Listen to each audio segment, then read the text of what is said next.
Good morning everyone. आगे જોઈએ આપણે ભાષાંતર વિશે ટ્રાન્સલેશન। પ્રોટીન સંશ્લેષણમાં કે ભાષાંતરની ક્રિયા થાય છે, બરાબર છે। અગાઉ આપણે જે પ્રક્રિયા જોઈ ગયા ટ્રાન્સક્રિપ્શન, ડીએનએ માંથી એમઆરએનએ નું નિર્માણ। હવે એમઆરએનએ દ્વારા જે પ્રોટીનનું સંશ્લેષણ થાય જેને ભાષાંતર એટલે કે ટ્રાન્સલેશન તરીકે ઓળખાય છે। સૌપ્રથમ આપણે જોઈએ કે ટ્રાન્સલેશન એટલે શું। એમઆરએનએ પરના જનીન સંકેતને અનુરૂપ ટીઆરએનએ દ્વારા રિબોઝોમ પર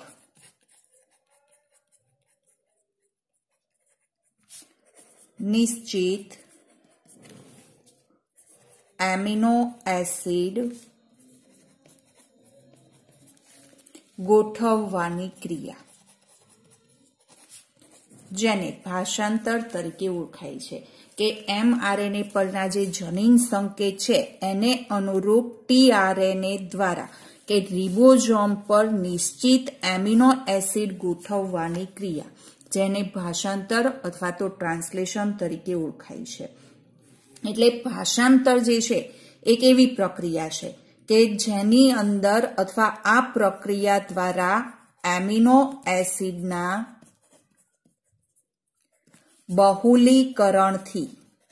બહુલીકરણ ઘણા બધા એમિનો એસિડ જોડાવાથી પોલીપેપ્ટાઇડ શૃંખલાનું નિર્માણ થાય છે। પોલીપેપ્ટાઇડ શૃંખલાનું નિર્માણ થાય છે અને આ જે પોલીપેપ્ટાઇડ શૃંખલા છે કે જે પ્રોટીન તરીકે વર્તે છે। ખ્યાલ આવ્યો? એટલે આજે એમઆરએનએ પરના જનીન સંકેત દ્વારા નિશ્ચિત એમિનો એસિડ ગોઠવવાની ક્રિયા કે જેથી એમિનો એસિડનું બહુલીકરણ થાય અને પોલીપેપ્ટાઇડ શૃંખલાનું નિર્માણ થાય છે। હવે કે આજે પોલીપેપ્ટાઇડ શૃંખલાનું નિર્માણ થયું જેની અંદર બધા એમિનો એસિડ જે છે એકબીજા સાથે પેપ્ટાઇડ બંધથી જોડાય છે। દાખલા તરીકે આ બધા જુદા જુદા પ્રકારના એમિનો એસિડ છે કે ભાઈ સેરીન છે, વેલાઇન છે, લ્યુસીન છે, આઇસોલ્યુસીન છે, કોઈ પણ એ દરેક એમિનો એસિડ આ એકબીજા સાથે કયા બંધથી જોડાય છે? પેપ્ટાઇડ બંધથી જોડાય છે। હવે પેપ્ટાઇડ બંધથી જોડાવા માટે અથવા તો બે એમિનો એસિડ વચ્ચે પેપ્ટાઇડ બંધ માટે શું જરૂરી છે?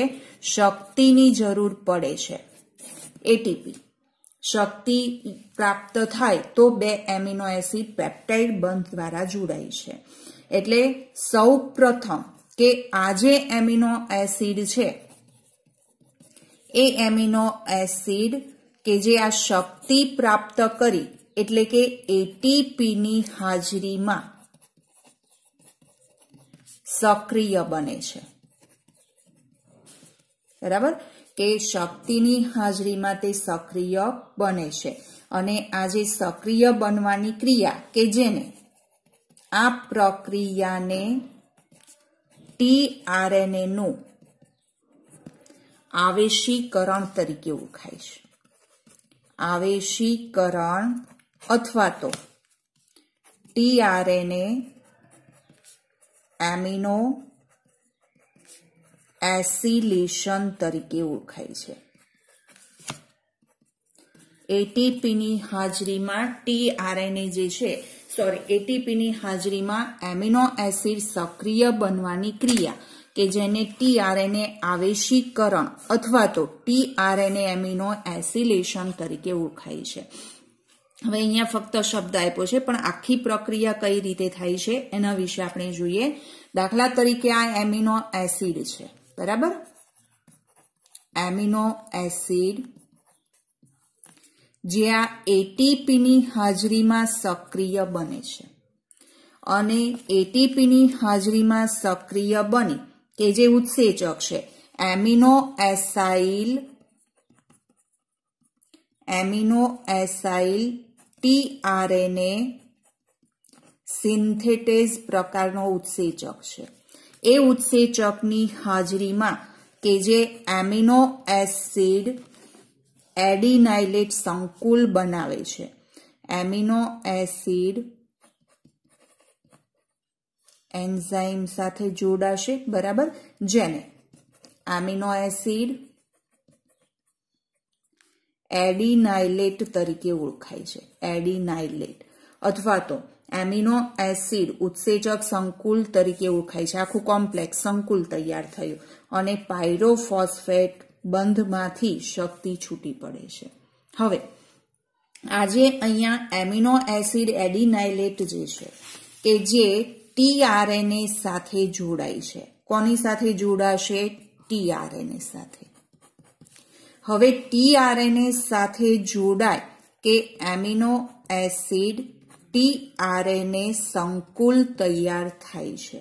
અહીંયા એમિનો એસાઇલ ટીઆરએનએ સંકુલ તૈયાર થયું, જેને એમિનો એસાઇલ ટીઆરએનએ સંકુલ તરીકે ઓળખાય છે, બરાબર, પ્લસ એએમપી, કારણ કે એટીપી માંથી શક્તિ છૂટી પડી અને એન્ઝાઇમ્સ પ્રક્રિયાની અંતે મૂળ સ્વરૂપે પ્રાપ્ત થાય છે. તો આખી પ્રક્રિયા જે છે કે જેને ટીઆરએનએ એમિનો એસિલેશન તરીકે ઓળખાય અથવા ટીઆરએનએ નું આવેશીકરણ તરીકે ઓળખાય છે. એનસીઆરટીમાં નથી, પણ આ તમારી સમજ માટે હતું. એક શબ્દ હતો, એ શબ્દ સમજવા માટેનું હતું.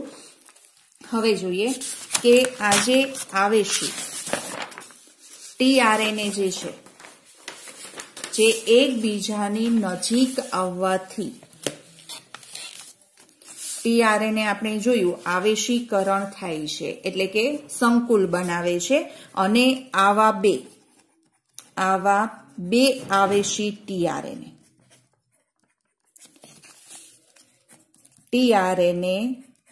જ્યારે એકબીજાની નજીક આવે છે, એકબીજાની નજીક આવવાથી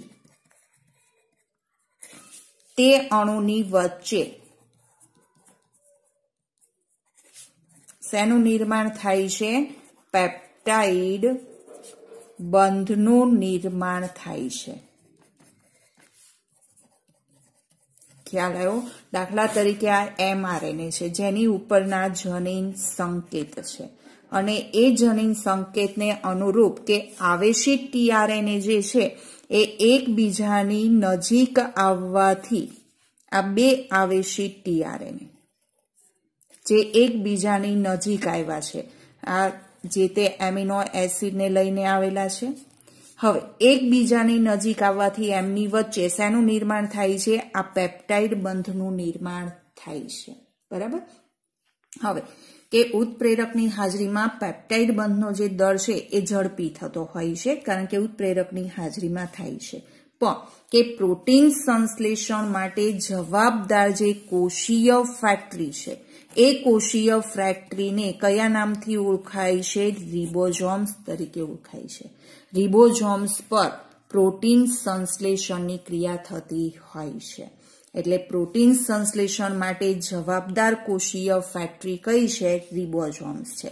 રિબોઝોમ્સના બંધારણની અંદર જોઈએ તો કે રિબોઝોમલ આરએનએ પ્લસ 80 પ્રકારના જુદા જુદા પ્રોટીનથી બનેલું હોય છે. હવે રિબોઝોમ જે છે કે જ્યારે તે તેની નિષ્ક્રિય અવસ્થામાં હોય, એટલે કે પોતે નિષ્ક્રિય હોય છે, એ સમય દરમિયાન બે પેટા એકમ ધરાવે છે.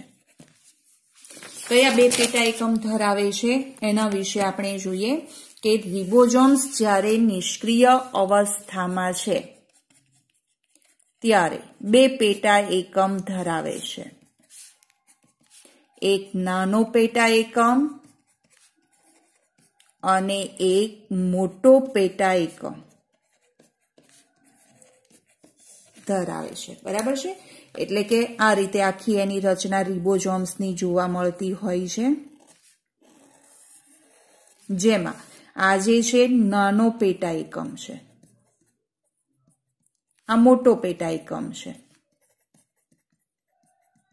આખો રિબોઝોમ્સની રચના છે 2 પેટા એકમ ધરાવે છે. હવે નાનો પેટા એકમ જે છે કે જેની સાથે નાનો પેટા એકમ જ્યારે mRNA સાથે સંકળાય છે, બરાબર, ત્યારે mRNA માંથી પ્રોટીન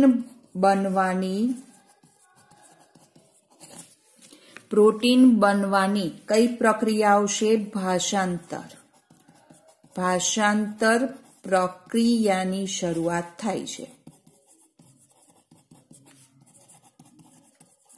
એટલે કે આ જે નાનો પેટા એકમ છે કે જેની સાથે આ mRNA સંકળાય છે, mRNA સંકળાઈ ગયો, બરાબર છે, એટલે કે જોડાઈ ગયો, ત્યારે ભાષાંતર અથવા પ્રોટીન સંશ્લેષણની ક્રિયાની શરૂઆત થતી હોય છે. જ્યારે મોટો પેટા એકમ જે છે એ મોટા પેટા એકમમાં 2 સ્થાન હોય છે.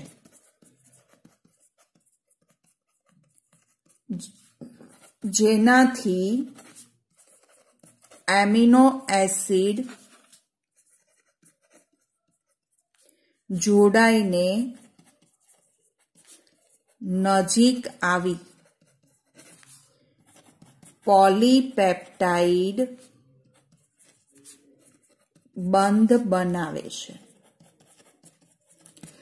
મોટા પેટા એકમમાં 2 સ્થાન હોય છે, એટલે અહીંયા જનીન સંકેત જે છે એ કેટલા સમાયેલા હોય છે? 2. તેને અનુરૂપ કે અહીંયા જે કંઈ પણ tRNA એમિનો એસિડને લઈને આવે છે એ એમિનો એસિડ એકબીજા સાથે જોડાય છે, બરાબર, જેથી પોલીપેપ્ટાઇડ શૃંખલાનું નિર્માણ થાય છે. તો અહીંયા પેપ્ટાઇડ બંધના નિર્માણમાં ઉત્પ્રેરક તરીકે કોણ વર્તે છે? રિબોઝોમ વર્તે છે, કે ઉત્પ્રેરક અણુ તરીકે રિબોઝોમ વર્તે છે. જોઈએ આખી પ્રક્રિયા જે છે. જો આની અંદર આ રિબોઝોમ છે, એનો આ નાનો પેટા એકમ છે, આ મોટો પેટા એકમ છે. નાના પેટા એકમ સાથે mRNA શૃંખલા સંકળાય ત્યારે ભાષાંતરની શરૂઆત થાય. મોટા પેટા એકમમાં 2 સ્થાન હોય છે કે જ્યાં tRNA એકબીજાની નજીક આવે છે, જે તે એમિનો એસિડને ત્યાં મુક્ત કરશે અને જેથી બંને એમિનો એસિડ એકબીજા સાથે પેપ્ટાઇડ બંધથી જોડાશે અને જેથી પેપ્ટાઇડ શૃંખલાનું નિર્માણ થાય છે, બરાબર છે. હવે આગળ જોઈએ કે આ જે પેપ્ટાઇડ શૃંખલા છે જેનું નિર્માણ 3 તબક્કાની અંદર થાય છે. ભાષાંતરની જે ક્રિયા છે 3 તબક્કાની અંદર થાય છે. કયા 3 તબક્કાની અંદર? પ્રારંભ, પ્રલંબન અને સમાપન અથવા તો સમાપ્તિ. આ 3 તબક્કામાં ક્રિયા થાય છે. હવે પ્રારંભ માટે કે રિબોઝોમ્સ જે છે, પ્રારંભ માટે રિબોઝોમ્સ mRNA ના કયા સંકેત સાથે જોડાશે? પ્રારંભિક સંકેત સાથે જોડાય છે. પ્રારંભિક સંકેત કયો સંકેત આવશે? AUG, જે પ્રારંભિક સંકેત છે. હવે આ જે પ્રારંભિક સંકેત AUG છે કે જેની ઓળખ ફક્ત કોની પાસે રહેલી છે? પ્રારંભિક tRNA દ્વારા કરવામાં આવે છે, બરાબર, કે આ જે પ્રારંભિક સંકેત છે એની ઓળખ ફક્ત પ્રારંભિક tRNA દ્વારા કરવામાં આવે છે. એટલે પ્રારંભિક tRNA, કયો પ્રારંભિક tRNA હશે? AUG નો પ્રતિસંકેત ધરાવતો tRNA, uracil adenine cytosine, UAC પ્રતિસંકેત ધરાવતો tRNA જે છે કે જેની ઓળખ ફક્ત આ પ્રારંભિક tRNA સાથે દ્વારા કરવામાં આવે છે. રિબોઝોમ ત્યારબાદ કે પ્રોટીન સંશ્લેષણ, આ પ્રારંભની ક્રિયા થઈ ગઈ. ત્યાર પછી કે પ્રોટીન સંશ્લેષણની પ્રલંબનની ક્રિયા જે છે એ આગળ વધે છે. પ્રલંબન દરમિયાન કઈ ક્રિયા થાય છે? તો એમિનો એસિડ tRNA સાથે જોડાય છે આપણે આખી ટીઆરએનએ ની રચના જોઈ ગયા કે આ પ્રકારે ટીઆરએનએ જોવા મળે છે. અહીંયા એમિનો એસિડનું જોડાણ સ્થાન હોય છે. એટલે જે પ્રતિસંકેત ધરાવતા ટીઆરએનએ છે એને અનુરૂપ અહીંયા એમિનો એસિડનું જોડાણ થાય છે. હવે કે આ જે ટીઆરએનએ છે એ આગળ વધે છે અને પૂરક બેઝ બનાવી કે રિબોઝોમ્સ પર એમઆરએનએના જે કંઈ પણ અહીંયા જનીન સંકેત હોય એ જનીન સંકેત પર કે આ એમિનો એસિડને મુક્ત કરે છે. બીજો જનીન સંકેત છે બીજા ટીઆરએનએ એમિનો એસિડને મુક્ત કરશે, પછીનો જનીન સંકેત બીજા ટીઆરએનએ એમિનો એસિડને મુક્ત કરશે. તો એક પછી એક જનીન સંકેતને અનુરૂપ પૂરક સંકેત ધરાવતા ટીઆરએનએ જે તે એમિનો એસિડનું જોડાણ કરે છે, જેથી અહીંયા એમઆરએનએ પરના જનીન સંકેતને અનુરૂપ કે પોલીપેપ્ટાઇડ શૃંખલાનું નિર્માણ થાય છે. બરાબર. આ સમય દરમિયાન આપણે જોઈ ગયા કે રિબોઝોમનો જે મોટો પેટા એકમ છે 2 સ્થાન ધરાવે છે. એટલે રિબોઝોમ જે છે કે અહીંયા જ્યારે મોટા પેટા એકમ એટલે 2 એમિનો એસિડનું જોડાણ થઈ ગયું પછી તે એક સ્થાન આગળ ખસે છે. બરાબર. એમ આગળ ખસતા ખસતા કે આખી પેપ્ટાઇડ શૃંખલા જે છે એનું નિર્માણ થાય છે. ત્યાર પછી જોઈએ સમાપન. જ્યારે એમઆરએનએ પર કે આ રીતે આખી પોલીપેપ્ટાઇડ શૃંખલાનું નિર્માણ થઈ ગયું, બધા એમિનો એસિડ એકબીજા સાથે પેપ્ટાઇડ બંધથી જોડાયા છે, પણ કે આ એમઆરએનએ શૃંખલા ઉપર જ્યારે સમાપન સંકેત એટલે કયા હોય? UAA, UAG અથવા UGA. આ 3 માંથી કોઈ પણ એક જનીન સંકેત જ્યારે એમઆરએનએ પર હોય, દાખલા તરીકે UAG છે, તો અહીંયા કોઈ પણ એમિનો એસિડનું નિર્દેશન થશે નહીં. એટલે અહીંયા પોલીપેપ્ટાઇડ શૃંખલાનું જે સંશ્લેષણ હતું એ પૂરું થઈ ગયું, સમાપ્તિ થઈ ગઈ. બરાબર છે. પછી કે આજે આખી શૃંખલા હતી તેની સાથે કે વિમોચક કારક એટલે કે રિલીઝિંગ કારક જે છે એ જોડાય છે અને રિલીઝિંગ કારક પેપ્ટાઇડ શૃંખલાને રિબોઝોમ્સ પરથી છૂટી કરી કોષરસમાં મુક્ત કરે છે. બરાબર. ખ્યાલ આવી ગયો? આ 3 તબક્કાની અંદર ક્રિયા થાય છે. એ ઉપરાંત આપણે જોઈએ કે ભાષાંતર રહિત વિસ્તાર એમઆરએનએ પર આપણે જોયું કે દાખલા તરીકે આ એમઆરએનએ છે, એ એમઆરએનએ પર કે શરૂઆત જે છે એ ક્યાંથી થાય છે? AUG ક્રમ દર્શાવતા હોય ત્યાંથી શરૂઆત થાય છે. દાખલા તરીકે આ જે ક્રમ છે AUG છે, જ્યાંથી આ પેપ્ટાઇડ શૃંખલાની શરૂઆત થઈ હતી. દાખલા તરીકે અહીંયા જોઈએ વચ્ચે પ્રલંબન અથવા તો જે જનીન સંકેતો છે કે જેની અંદર એને અનુરૂપ એમિનો એસિડ ગોઠવાય છે. ત્યાર પછી કે UAG સમાપક છે. બરાબર. એટલે આ પ્રારંભિક જનીન સંકેત છે, સમાપક જનીન સંકેત છે. પણ હંમેશા નવી શૃંખલાનું નિર્માણ 5' to 3' તરફ થાય. આ પોલીપેપ્ટાઇડ શૃંખલાનું નિર્માણ પણ 5' to 3' તરફ થાય. એટલે 5' છેડા પર પ્રારંભિક સંકેતની પહેલા 3' છેડા પર સમાપક સંકેત પછી આ સમાપક સંકેત પછી કે જે જનીન સંકેત રહેલા છે એ ભાષાંતર થતા નથી, તેનું ભાષાંતર થતું નથી. તો આવા વિસ્તાર જે છે કે જેને ભાષાંતર રહિત વિસ્તાર તરીકે ઓળખાય છે.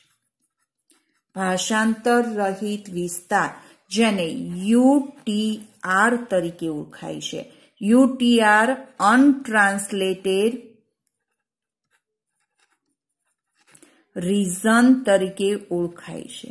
અનટ્રાન્સલેટેડ રીઝન અથવા UTR અથવા ભાષાંતર રહિત વિસ્તાર ક્યાં રહેલા હોય છે? 5' છેડા પર પ્રારંભિક જનીન સંકેતની પહેલા, 3' છેડા પર સમાપક સંકેત પછી કે એ જનીન સંકેત જે છે એનું ભાષાંતર થતું નથી, તેથી તેને ભાષાંતર રહિત વિસ્તાર તરીકે ઓળખાય છે. અને આ જે ભાષાંતર રહિત વિસ્તાર છે કે જે ભાષાંતર પ્રક્રિયા માટે જરૂરી છે. લોંગ ક્વેશ્ચનમાં પૂછાય છે, થિયરી ખાસ અગત્યની છે. ફરી એકવાર આકૃતિ દ્વારા આપણે સમજી લઈએ. અહીંયા જે આકૃતિ છે જો આની અંદર કે આ જે પેટા એકમ જનીન સંકેત છે જેને અનુરૂપ એક એક જે એમિનો એસિડ છે જોડાતા જાય છે અને પોલીપેપ્ટાઇડ શૃંખલાનું નિર્માણ થાય છે. બરાબર, એટલે અહીંયા જ્યારે કે આ જે મોટો પેટા એકમ રિબોઝોમ્સનો છે 2 સ્થાન ધરાવે છે, 2 એમિનો એસિડ કે અહીંયા એમિનો એસિડને મુક્ત કરે છે. પેપ્ટાઇડ બંધથી જોડાઈ જશે, પછી રિબોઝોમ્સ જે છે ફરી પાછું અહીંયાથી 2 સ્થાન આગળ વધે છે. એ જનીન સંકેતને ઓળખીને એમિનો એસિડ પેપ્ટાઇડ બંધથી જોડાતા હોય છે. અને જેને અહીંયા એમિનો એસિડ મુક્ત કર્યા, પેપ્ટાઇડ બંધથી જોડાઈ ગયા, પછી ટીઆરએનએ નું કામ પૂરું થઈ ગયું એટલે કોષ રસમાં મુક્ત થાય છે. બીજા જનીન સંકેતને અનુરૂપ બીજો એમિનો એસિડ લઈને બીજો ટીઆરએનએ દાખલ થતો હોય છે. લોંગ ક્વેશ્ચન માટે થિયરી ખાસ અગત્યની છે, ધ્યાન આપજો.